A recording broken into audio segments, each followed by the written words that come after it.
All right, what's up? So here it is, the broken RC10 classic, original RC10. I rebuilt it. I've got a garbage old school Futaba receiver in here, which I am going to replace with this. And I've got 3800 kV brushless Firma setup coming, the combo.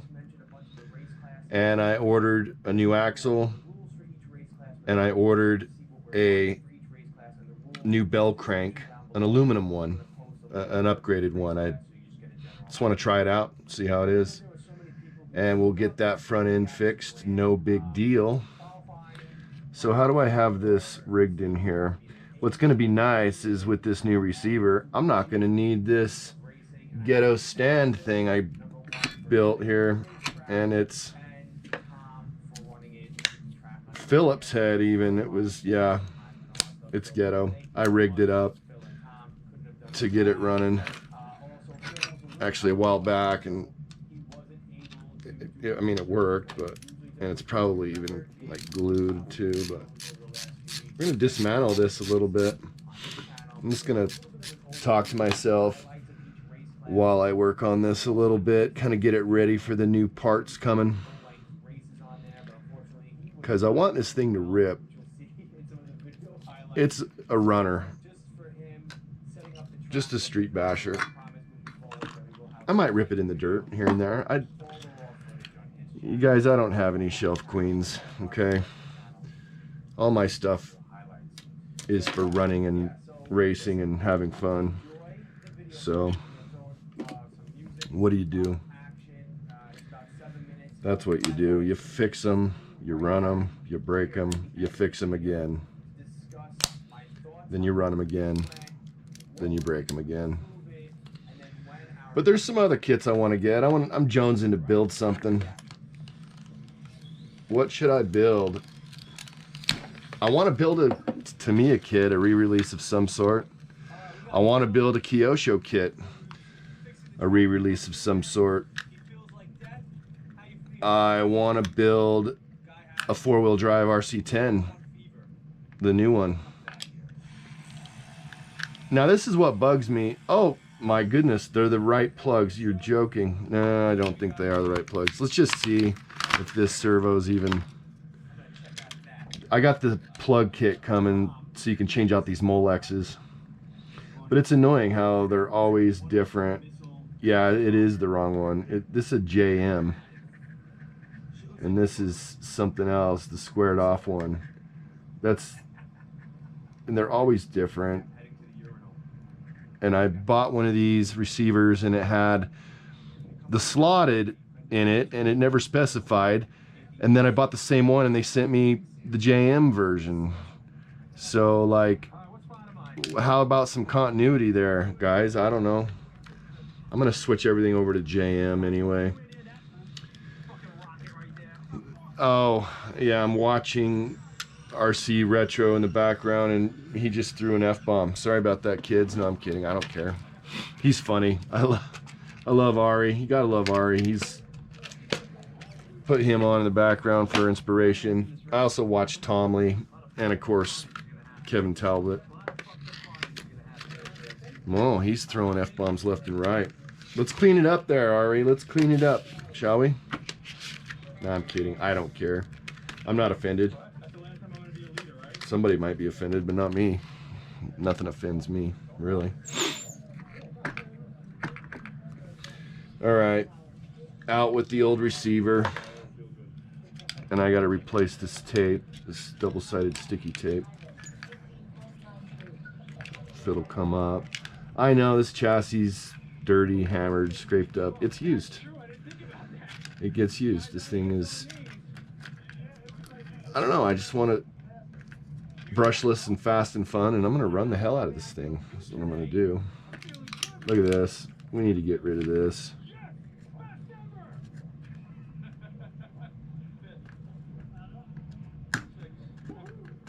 Scrape it off my fingernail a little bit. And got a new ESC coming, so I can rip this out too. Actually, this is just a, look at this old thing, Duratrax Blast. Yeah, and guess what, dude, it still works, but it's garbage. And then this motor, I think it's a ruby red or something. It's like a red ruby or something. It still works.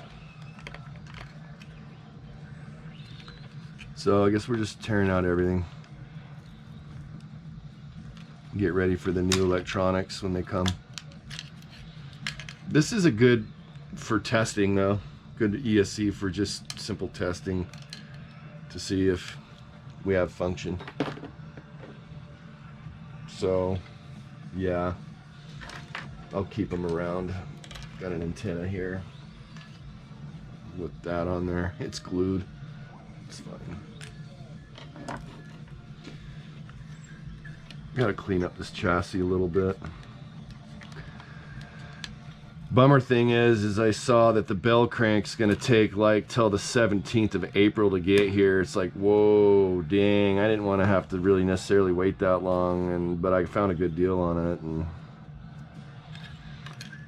I'll write in the description what kind it was and where I got it, because I can't remember off the top of my head, and my phone's being used for monitoring the camera right now. So yeah, I don't know, I'm just thinking about putting out different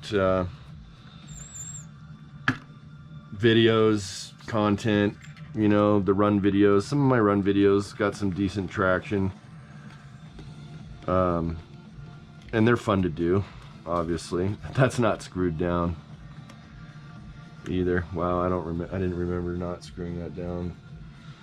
I could fix that. The battery packs fit, don't they? Kinda, not really, maybe.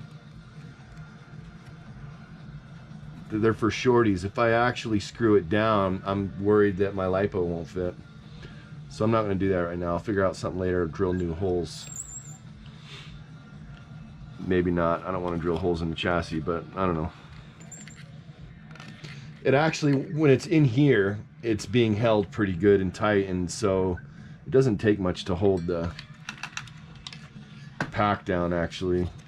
So what do you do? Sorry. Yeah, I'm gonna hit that with my head all the time. It's kind of lame. Let's move it out of the way of my head.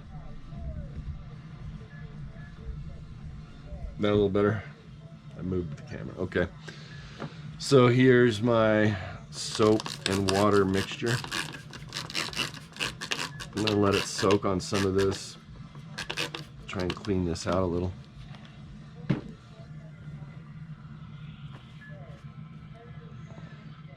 I got a few of the carbon fiber versions of these coming. One for this and one for my rat rod RC10, and then I got another RC10 with a silver chassis. And I don't have run footage of that yet. I'm gonna get some run footage of that. That thing's fast and fun. It's running good. I had it working and testing, and this is the RC10T with the silver chassis and the white parts. Okay, it's like a version 1. I don't know, I'm trying to figure out all the versions, because my first 10T is the blackie, you know, black chassis, black parts. So, and until I got this as a parts truck on eBay, I didn't even know they made a silver chassis back then with white parts. So, well, I guess I knew they had white parts, but yeah, it was different. So I'm gonna get some run footage of the silver chassis RC10, and I had it all running and it was functioning, and I was running it at night in the dark, just doing some road testing innocently. There I was, minding my own business, and I spun out and then went backwards into the curb, and it broke the rear A-arm mounts. So I got new A-arm mounts for it and a few extras too, and just got them coming. I got black and white, and I put white on it. And the fact of the matter is they were just brittle. You know, when those parts get old, they just get brittle. And so I think on any other day, particularly if it were warm out, I don't really think it would have broken with that hit, because I really didn't hit it that hard. I think it would have just bounced off, or I don't think it would have broken anything, but it broke. And so got those coming, fixed it, ran it again, and you know, I still hadn't got any footy of it.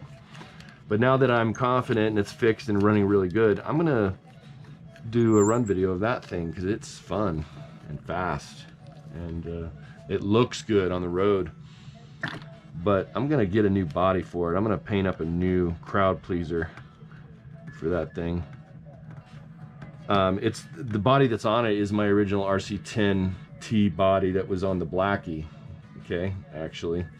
And the rat rod body that's on the Blackie is like a 50s Chevy looking body, but it goes with the theme, so I left it on there. And then I have another body I could run, but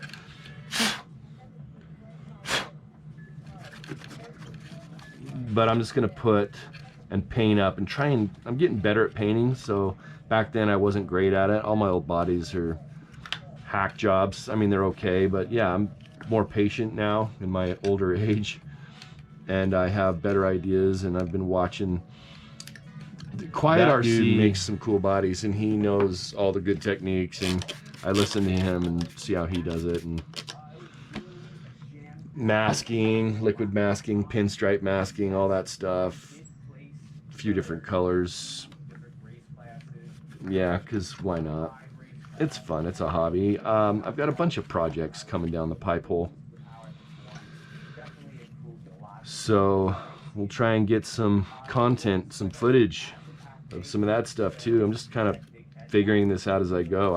I'm a producer by trade. I work on music constantly, and now that I'm busy in the studio, that's been great, but I just have a little downtime right now in between projects. And actually I did get commissioned to mix a project for Jeff Huso called Spring Tank. That'll be coming out eventually. And then there's another Apophis album coming out that Nick and I are working on. And so I've got projects this year, but I published 6 full-length albums in the last 12 months, and it was a lot. I got a little bit burned out, if I'm being honest, which I always am. And so after I finished the Ariel's Bones project, you'll hear a bunch of those songs in some of my videos. It's a really good album, actually. It turned out really great. After I finished that album, which took 5 months, took about a month off in the middle, in between, because Nick was moving from the Carolinas, well, Virginia technically, to a suburb of Chicago.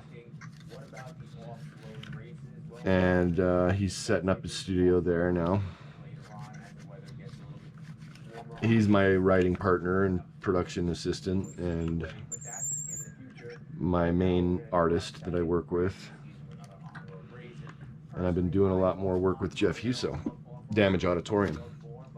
And Nick is owner-operator of Revelator Records. So we put out everything under Revelator, because why not? And my publishing company is called L-Town Productions. So that's why you see the L-Town Productions logo. I use my music, and so I'm double dipping into my own content with the music there. No big deal. Why not? You do it too, right? Yeah, this is kind of coming off.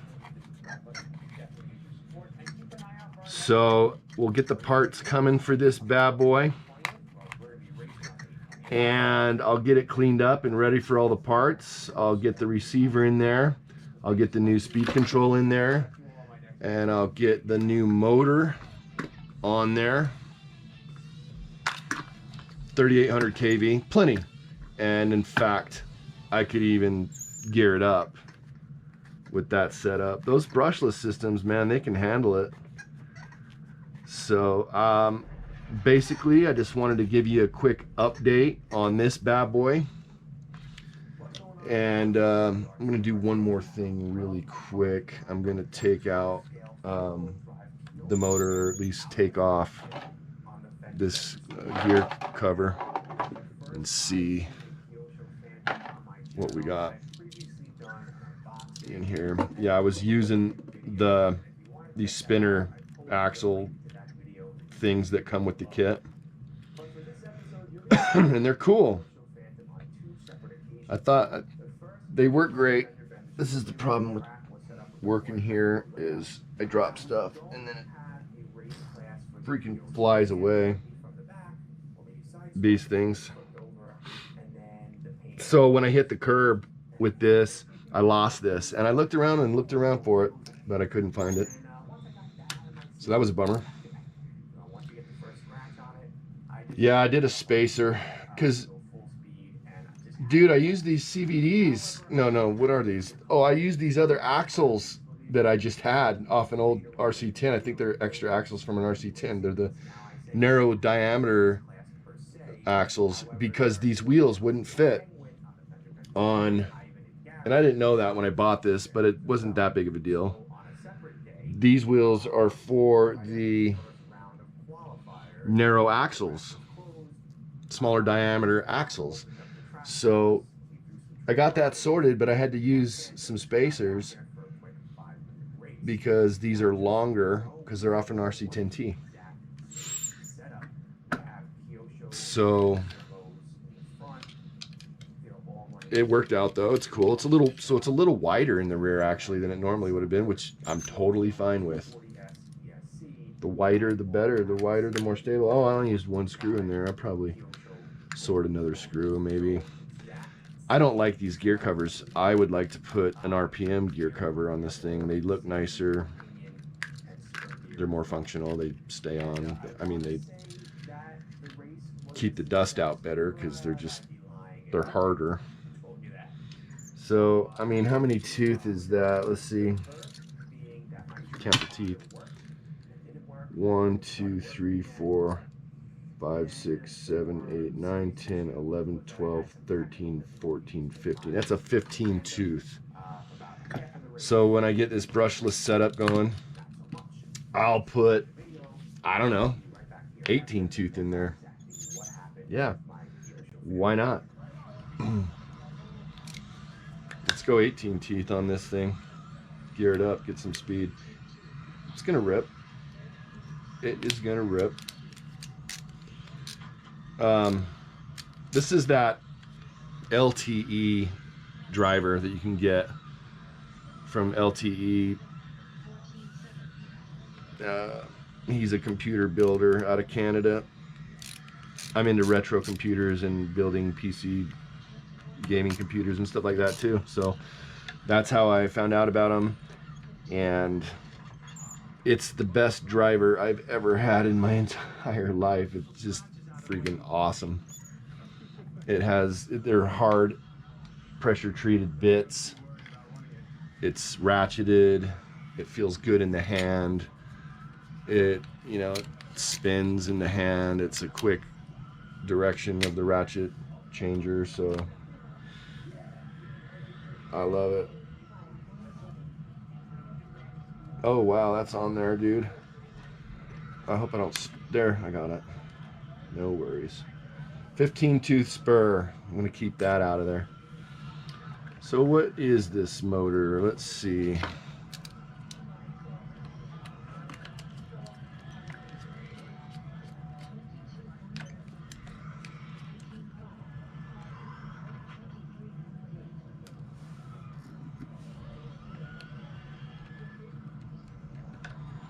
Ari's doing some parking lot racing with his touring cars.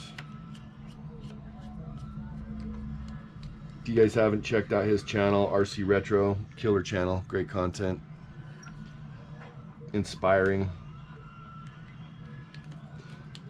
So yeah, RC projects, music projects.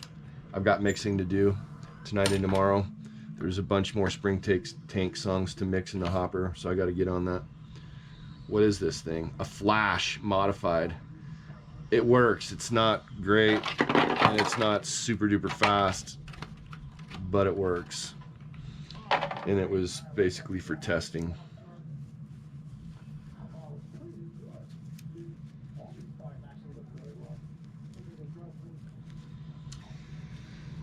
So there you go. We're gonna rebuild this thing again with some updated stuff. Okay. And I think that's basically where I wanted to get so far for today. And I'll either leave this up on the bench or I'll work on something else or run something else. I'm off tomorrow. I got some mixing to do, so there's where we're at. Got the parts coming, so we'll talk to you guys a little bit later. Cool? Donatello's Workshop. See you later. Hey guys, real quick, when I took the motor out, I realized that this is in fact an A-stamp. You probably can't see it. Maybe you can, but it is in fact an A-stamp. So I'm not 100% sure what that means. I think that might be an original. It's not a C stamp, so that's the first area that they produced them on Edinger, maybe.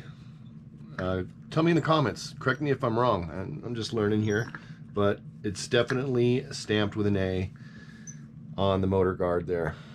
Okay. So this is cleaned up and waiting for parts. The receiver's in. I just fixed this, got that mounted and that mounted, and I'm just waiting for other parts now. So check back in. We'll get this thing up and running again, and I'm gonna make sure it flies. Talk to you later.